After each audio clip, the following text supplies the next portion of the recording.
Madame, Monsieur, bonsoir. Les informations. Le ministère de l'Emploi et de la Planification des ressources humaines a organisé un forum pour les jeunes afin de discuter des solutions à apporter au problème du chômage qui demeure une préoccupation majeure dans le pays. Cette activité est la première d'une série d'événements organisés par le ministère pour commémorer la fête du travail le 1er mai. Ce forum a réuni des jeunes issus de différents centres professionnels, des ministres, des membres de l'Assemblée nationale et d'autres partenaires clés. La ministre de l'Emploi et de la Planification de ressources humaines, Edith Alexander, a présenté les mesures prises par le ministère pour lutter contre le chômage et a souligné l'importance de l'implication des étudiants par le biais de forums comme celui-ci. Les élèves du centre de formation professionnelle ont désormais la possibilité de développer leurs compétences et de s'épanouir tant sur le plan personnel que social.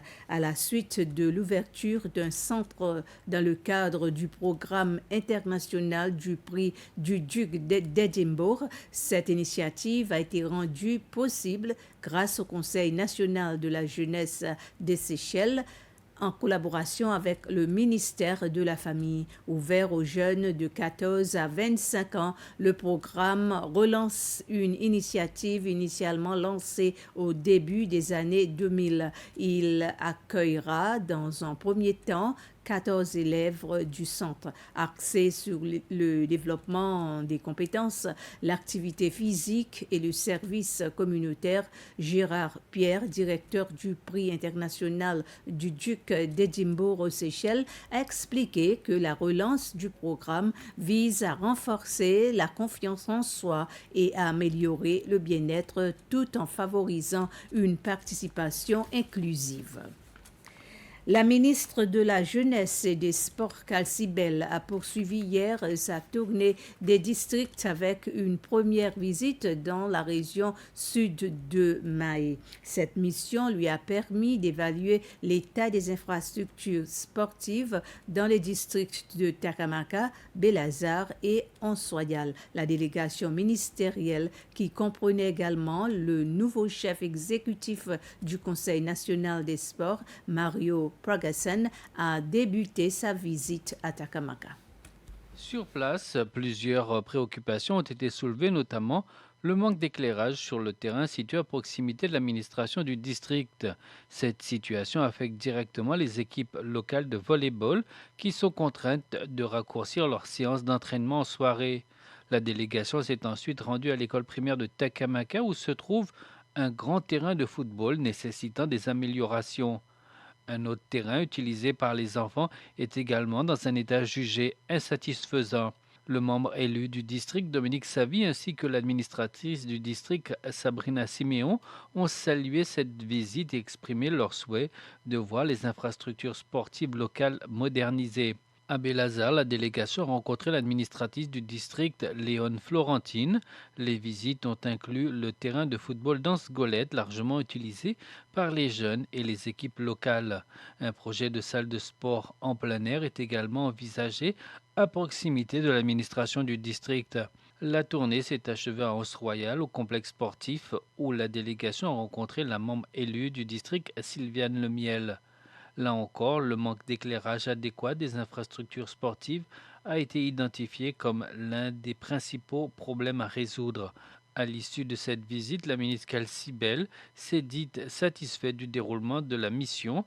Elle a souligné que cette tournée a permis de mieux cerner les difficultés rencontrées dans les 3 districts et d'identifier les actions nécessaires pour améliorer les infrastructures sportives.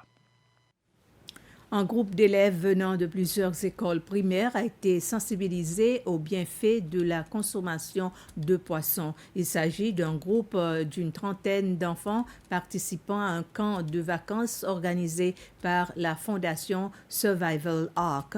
Comme une visite à la conserverie de thon à Yoti n'a pas été possible, une séance de sensibilisation aux bienfaits du poisson, notamment du thon, a été intégrée au programme. Après la présentation, les enfants ont eu le temps de préparer une salade de thon pour la déguster. Cette séance d'information s'inscrit également dans le cadre des activités de la Journée mondiale du thon le 2 mai. Le président de la Fondation Survival Ark, Françoise Larue, précise que le programme de vacances est ouvert à tous les enfants. Le Conseil national des ressources patrimoniales encourage le public à faire revivre la tradition du thé de 15 heures dans le cadre des célébrations de la Semaine du patrimoine. L'initiative a récemment rassemblé des personnes de tous âges à Vieux-Marmite au domaine de Val-des-Prés. L'événement visait à promouvoir les coutumes séchelloises et à renforcer les liens intergénérationnels.